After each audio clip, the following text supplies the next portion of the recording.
Unit 2 capital budgeting का हमने पहले देखा कैपिटल बजटिंग क्या होता है और प्रोसेस ऑफ कैपिटल बजटिंग।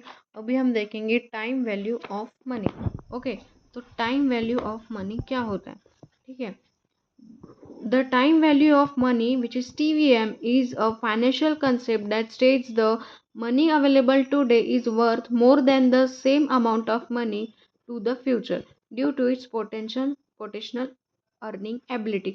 इसका मतलब ये होता है कि आज जो पैसे हमारे पास है वो ज़्यादा वर्थ है, अगर वही पैसे हमारे पास बाद में हो वो उतना वर्थ नहीं रहता।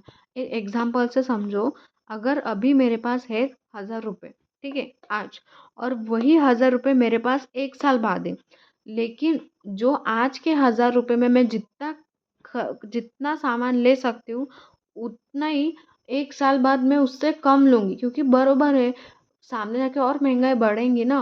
तो आज के 1000 रुपये में जितना सामान ले रही हूँ उतना 1 साल बाद मैं उतना नहीं ले पाऊँगी, कम ले पाऊँगी, क्योंकि हर एक चीज़ की महंगाई बढ़ जाएंगी। तो वो यही कह रहे कि जो मनी आज हमारे पास है वो ज़्यादा वर्थ है फ्यूचर से, ठीक है। ये हो गया इसका मीनिंग। उसके बाद this principle is based on the idea that money can earn interest और generate return, so the value of money changes over time.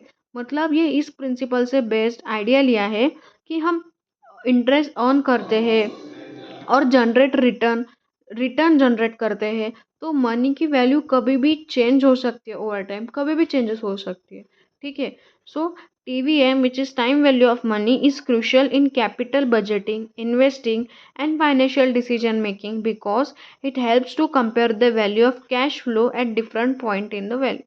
Okay, तो ये कैश फ्लो होते रहता है डिफरेंट पॉइंट इन टाइम, मतलब कब कौन से टाइम पे कौन महंगाई बढ़ेंगी कम होंगी, तो आज जो हमारे पास पैसे है वो वर्थ है फ्यूचर से। ये होता है time value of money. It plays a key role in investment project, determining loan payment and valuation securities. तो ये हो गया हमारा टाइम वैल्यू ऑफ मनी।